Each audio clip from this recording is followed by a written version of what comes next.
शुरू करता हूँ उस पाक परवरदिगार के नाम से जो तमाम दिलों के हाल बखूबी जानता है। सुनते कानों देखती आंखों को आपके मेज़बान शिराज का सलाम पहुंचे।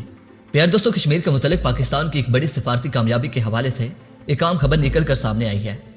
दोस्तों, आप में से बेशतर दोस्तों को मालूम होगा कि तुर्की के सदर तैयब एर्दोगान ने अक़वाम मुत्तहिदा के इजलास में मसला कश्मीर पर भरपूर आवाज़ उठाई है, जिससे भारत में सफ़ाए मातम का समा है। मगर तुर्की कश्मीर से मुतल्लिक मजीद क्या इक़दाम उठाने वाला है? दोस्तों, इसे सुनकर भारत में खलबली मचने वाली है। दोस्तों, पाकिस्तान का शुरू से ही ये मौक़िफ़ रहा है कि कश्मीर का फैसला अक़वाम मुत्तहिदा की करारदादों के मुताबिक हल होना चाहिए, मगर भारत ने वो मौका हाथ से जाने दिया। दोस्तों, अब तुर्की और पाकिस्तान ने ऐसा कदम उठाने का फैसला किया है जिससे अभी से ही भारत की नींदें हराम होना शुरू हो चुकी हैं। नाज़रीन मोहतरम, तुर्की के कश्मीर से मुतल्लिक नए मंसूबे के हवाले से आपको आगाह करने से पहले मैं आपको बता दूं कि पाकिस्तान की बार बार दरख्वास्त पर आज तक सऊदी अरब से खुलकर कश्मीर के मामले में कभी भी लब कुशाई नहीं की गई, जबकि सऊदी अरब तुर्की की पाकिस्तान से दोस्ती को भी नापसंद करता है। मगर तुर्की ने फैसला किया है कि वह अब कश्मीर की आज़ादी के लिए पाकिस्तान का भरपूर साथ देगा।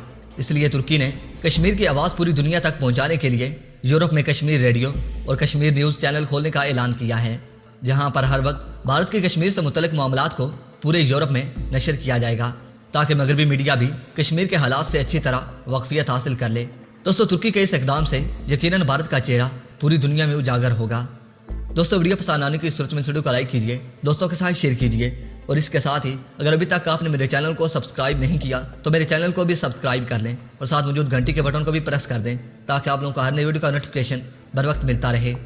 दोस्तों, मैं आपके नाइस कमेंट का इंतजार करूंगा। अपने नाइस कमेंट का आधार कमेंट सेक्शन में ज़रूर कीजिएगा, ताकि दुश्मन को पता चल सके कि पाकिस्तान और कश्मीर से पंगा लेना किसी भी सूरत में महंगा हो सकता है, क्योंकि पाकिस्तान के पास ऐसे ऐसी खतरनाक तरीन टेक्नोलॉजीज़ मौजूद हैं कि सिर्फ एक बटन प्रेस करने की देर है कि दुश्मन मुल्क मट्टी का ढेर बन जाएगा। तो दोस्तों, अब तक के अपडेट्स के लिए इतना ही। निवृत्ता के लिए इजाज़त दीजिए, अपने मेज़बान शिराज को इजाज़त दीजिए। अपना ढेर सारा ख्याल रखिए और नेक दुआओं में याद रखा करें। अल्लाह निगहबान।